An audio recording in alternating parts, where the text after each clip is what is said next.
The user interface in AutoCAD is key in working efficiently. To help us out, AutoCAD has created Workspaces. A workspace is an organized group of interface tools. Out of the box, AutoCAD comes with 4 workspaces. AutoCAD LT does not have the 3D workspaces that AutoCAD does, so it may look a little bit differently, but the functionality and the theory behind it is identical. Each one of these workspaces is different from the other, and each one fills certain needs and roles. And we've looked at changing them before, and you can come up to the quick access toolbar and quickly go through the different workspaces that you have available. Now in AutoCAD, you have the drafting and annotation. If you're doing just 2D work, that's typically where you're going to be at. You also have 3D basics and 3D modeling. Those are for 3-dimensional tools. AutoCAD LT does not have these. And you have the AutoCAD Classic workspace. This will revert the interface back to the way that things were before the ribbon became part of AutoCAD. Typically, you're going to stick with the drafting and annotation or the 3D modeling in AutoCAD, depending on your work. To switch between the available workspaces, you go to the Workspace Switching tool. You can come up here in the Quick Access toolbar, or you can go down to your status bar, and at this little gear, you can come to it. This is the actual Workspace Switching tool. You pick it, and you have all of these options and commands available to you. The check mark is for the workspace that is currently being used. To change workspaces, click on the arrow to open it up, and then pick the workspace you want to use. And that workspace will be loaded.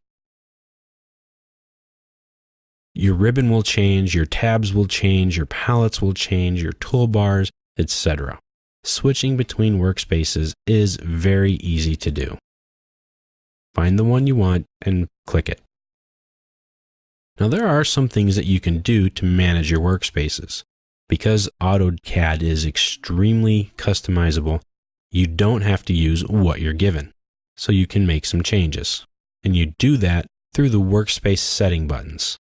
You can get to them here in the Quick Access toolbar, or through here, through the Workspace Switching tool. If you make changes to your workspaces, you will need to save them. You can turn on the automatically save changes options here so that it will, or you can leave that turned off. But if you're constantly tweaking your interface workspace on a daily basis, you're going to want to keep this on. Otherwise, when you come back to work the next day and you reboot your computer, turn AutoCAD back on, you won't have those changes made. But if you're afraid you're going to mess something up, then don't, and you just manually save your workspaces as you're going. Now, if you want to make your own workspace, and I really suggest that you do, it's possible that you want to just tweak it a little bit, or you want to completely revamp it, that's fine. But before you do that, don't mess with the out-of-the-box workspaces for a couple of reasons. One is that if you mess it up, which can happen, then you have something to go back to that you know is going to work. The other reason is that if someone else needs to work on your computer for you to help you out with something, and if you've really changed the way it looks, they may not be able to use it to help you. So what you should do is keep these intact and then make a new one. It's very easy to do.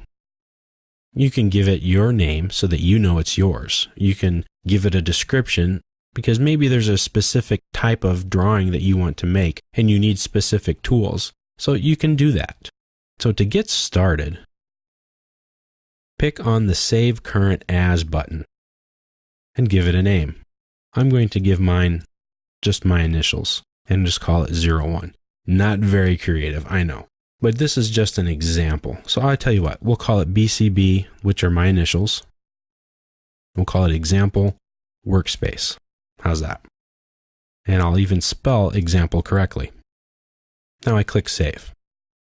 This saves everything the way I have it right now. As you can see, it tells me this is the current workspace. It is now an option for me to pick. This is great. So now I can come down here and go to my Workspace Settings. And now I definitely want to automatically save my workspace changes.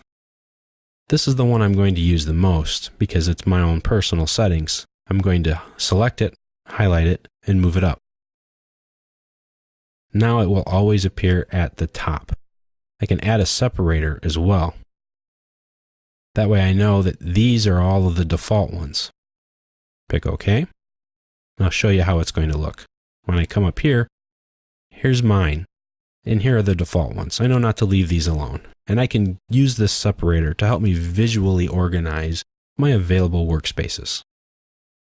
So now that I have one saved, and I basically have my sandbox to play in here, what can I do? Well, there's a lot. You can just start, essentially, by clicking on the Customize button. Here are my workspaces that I have available. This is the one I'm currently using, and it's the one that I want to edit. What we've opened up here is called the Customize User Interface, or the CUI. This is the manager for that. In here, you can change the characteristics of your workspace. I won't get too deep into this, real super deep, because it can get real hairy, and it doesn't really fit the scope of this video, but I do want to show it to you a little bit, because there are a lot of quick and easy and simple things that you can do to change your workspace environment. You can work in your ribbon, you can work in your quick access toolbar right here. You can make a new one and toggle between different ones. You can make new ribbons, you can make new toolbars, new tabs, new panels, etc. But if you want to edit this, select it and right click and pick the Customize Workspace option. Now this is going to show everything that I have in here on my right. All of my menus, all of my palettes, and all of my ribbon tabs. And in each ribbon tab, all of my panels. Now you can't add a command to the ribbon, but you can add a command to a ribbon panel. And then you add the ribbon panels to the ribbon tabs. And that's how you customize it. Now, here's a quick way of things that you can do. If you want toolbars on, you open up this toolbar by clicking on the little plus sign over here, and you pick the ones you want. Whatever has a checkbox on it means it will be there. So let's say I want the draw toolbar. Then, all right, that's all I really want. Not a problem. Now let's look at the ribbon. What tabs do I want? Now this is only available here for the 3D tabs and things for AutoCAD, not for AutoCAD LT. But I can turn them all on if I wanted, or I can turn some of them off. These are contextual tabs. You're going to get these no matter what, because a contextual tab, we'll talk about those a little bit later on, are ones that will come up only during a specific command. So, for example, when I'm working on hatches, the Hatch Editor Contextual tab will pop up, giving me the controls for editing a hatch pattern. Now that's nice. It's not up there all the time. I only need it while I'm working with a hatch pattern or hatch object. So it's contextual. So it won't be up there until I need it. And that's nice. So let's just add some things to it. Let's say here, I don't want the render. I don't want parametric. I don't want the output or the insert. I just want some of these things. We keep it very short, very simple, and we're good. Now I can even come over here and I can see and verify, yes, it has what I want, and we're good to go. I can go and make these changes, all that I need to. So basically, to organize this, all I need to do is just turn these things on and off as appropriate or as I want. Then when I'm finished, I right-click on my workspace, hit Exit, and I'm good to go. Hit OK, and then AutoCAD will update my workspace accordingly. And now you can see I have a lot less options up here because I don't need them for what I'm doing. And I have my draw toolbar all the way on the left part of the screen. So that's a real quick and easy look, a real short look at the custom user interface manager. You can turn palettes on or not. You can turn the command line off or on, etc. Now, another thing that will happen is I can put on my properties palette or any other palette, set that up. And since I have my autosave feature turned on, this is going to show up every time. And this is the way I'm going to use it. And this is the way I want it. So when I close out for the day, or I switch workspaces, this is going to be saved. So let's go back to my regular drafting and annotation workspace. See, all the changes that I've made are not here. But when I go back, they'll pop up. And there you go. So this is nice. This is easy. And if you have multiple screens that you're using, when you customize things that way, they'll stay there as well.